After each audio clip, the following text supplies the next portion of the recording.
लोग कहते हैं सच्चे गुरु मिले, मैं कहता हूं श्रद्धा सच्ची हो। एक राजा की बेटी नाम वैराग्यवती, बचपन से ही वैराग्य की बातें करे। राजा ने एकांत में उसको भवन दे दिया रहने के लिए। वो यही कहती, फूलों को देखती तो कहती आज खिले कल झुक चले, परसों मिल गए धूल, देख दशायों फूल की फिर क्यों फूलत फूल। कभी कहती ये वृक्ष पत्ते बात कर रहे हैं, पत्ता बोला वृक्ष से सुनो वृक्ष बन रहा है, अब के बिछुड़े कब मिले दूर गिरेंगे जाए। तरुवर बोला पात से सुनो पात मम बात, या घर की यह रीति है एक आवत एक जात। ऐसी बातें करती, बस अकेली में रहती। एक दिन रात्रि का प्रथम पहर शुरू हुआ और ये बैठी बैठी गीत गा रही थी। ये गीत गा रही थी वैराग्यवती। उसके भवन के पीछे एक चोर नकब लगा रहा था। उसने सुना कि इस राजकुमारी को तो सदगुरु की आवश्यकता है। वो बाबा जी बन गया। बाबा जी होने में कठिनाई, बनने में कौन सी कठिनाई।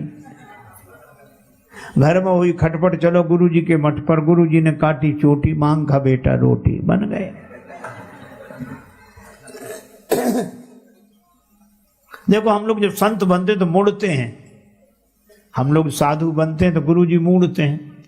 मोड़ दिया, मुड़ गए, अर्थात जगत से जगदीश की ओर मुड़ गए, प्रपंच से परमार्थ की ओर मुड़ गए, असत्य से सत्य की ओर मुड़ गए। इसीलिए मुड़ गए। तीर्थ में जाएं तो जरूर मुड़े, पर हमारे एक परिचित सज्जन है, उन्हें अच्छी तरह जानते हैं। वो सप्ताह में 2 बार मुड़ते हैं, पर आज तक नहीं मुड़े। अपने को बढ़िया मिले, लोग कहें महाराज,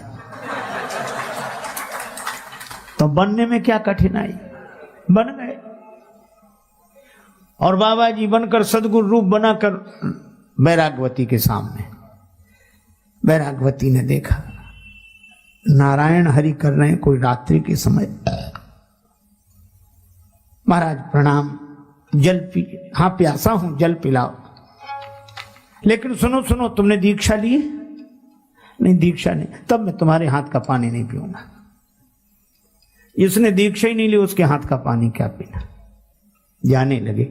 वैराग्यवती ने कहा कि जाओ मत, आप ही दीक्षा दे दो मुझे ताकि मैं आपको जल पिला सकूं। बोला हम विरक्तों की दीक्षा ऐसे घरों में नहीं होती, जंगल में चलो। वैराग्यवती ने कहा कि मेरा तो कल्याण हो, मैं जंगल में चलने को तैयार हूं।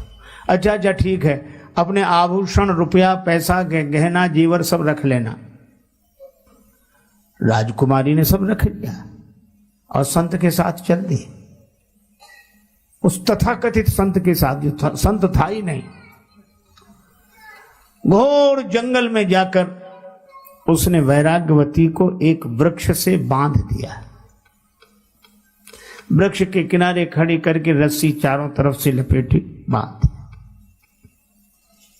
और बोला देख ये गुरु जी का बांधा हुआ बंधन है, हम 7 दिन बाद आके खोलेंगे, यहीं बंधी रहना।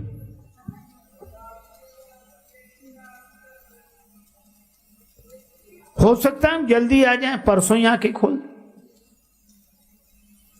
ठीक है गुरुदेव। और वो सब रुपया पैसा गहना जेवर सब लेके चला गया। अब वो काहे को आने वाला था, वो नहीं आया। दूसरे दिन राजा ने देखा कि वैराग्यवती का पता नहीं।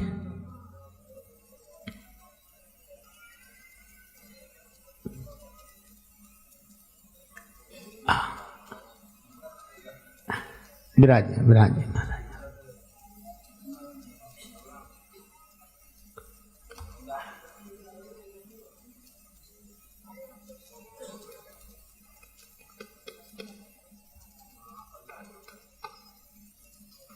राजा दूसरे दिन अपने घोड़े पर सवार होकर सब जगह वैराग्यवती को खोजते हुए गया।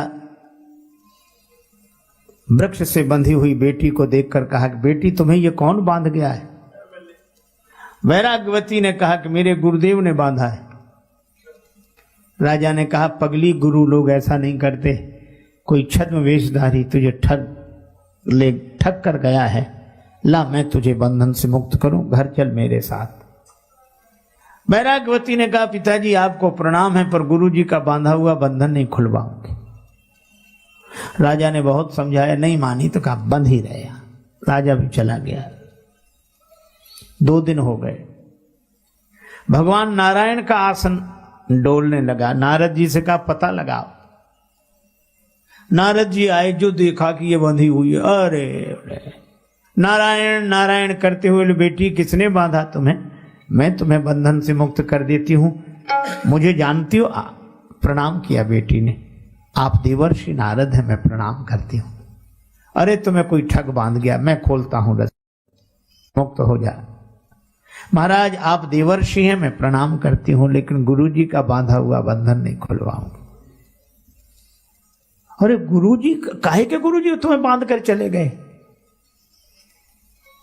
उनके बंधन की यही तो महिमा है कि तीसरे दिन ही आपका दर्शन हो गया। अगर वो न बांध कर गए होते तो आपका दर्शन होता। अब वो न माने। नारद जी गए भगवान के पास कि प्रभु चलो। भगवान स्वयं आए।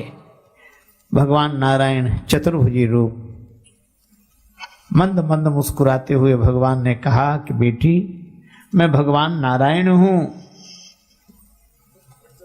मैं तुम्हें बंधन से मुक्त कर देता हूं। मेरे दर्शन के लिए ही सारी साधनाएं की जाती हैं।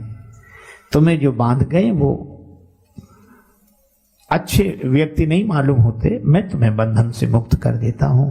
पर वैराग्यवती बोली, प्रभु क्षमा करें, आपका दर्शन हुआ, आपको मैं बार बार प्रणाम कर रही हूं, पर गुरुदेव का बांधा हुआ बंधन तो उन्हीं से खुलवाऊंगी।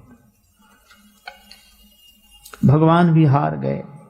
नारद जी से बोले, नारद जी इनके गुरु जी का पता करो कहां है। नारद जी ने कहा कि प्रभु क्या ठिकाना? बोले कहीं ना कहीं नकब लगाते हुए मिले ही जाएंगे, ढूंढो। नारद जी गए, सचमुच वो एक घर के पीछे नकब लगा रहा था। तब तक नारद जी ने कहा नारायण नारायण, चौंक कर देखा। नारद जी मुस्कुराए, बोले चलो भगवान बुला रहे हैं। बोले हमें और भगवान बुलाए? मैं तो जन्म का चोर हूं। नारद जी ने कहा कि वो जिस शिष्या को बांधा है उसे बंधन से मुक्त करो। भगवान वहीं खड़े हैं। बेचारा सकुचाता हुआ आया, सिर नीचे किए, भगवान को प्रणाम किया। भगवान बोले, गुरुदेव शिष्या को बंधन से मुक्त करो। बेचारे ने लजाते हुए बड़े संकोच से रस्सी खोली, पर वैराग्यवती जैसे ही अलग आकर खड़ी हुई, उसने हाथ जोड़े। किसके? का गुरु गोविंद दो खड़े काके लागू पाए, और बलिहारी गुरुदेव की जिन गोविंद दिए मिलाए। यह है वैराग्यवती की सच्ची श्रद्धा।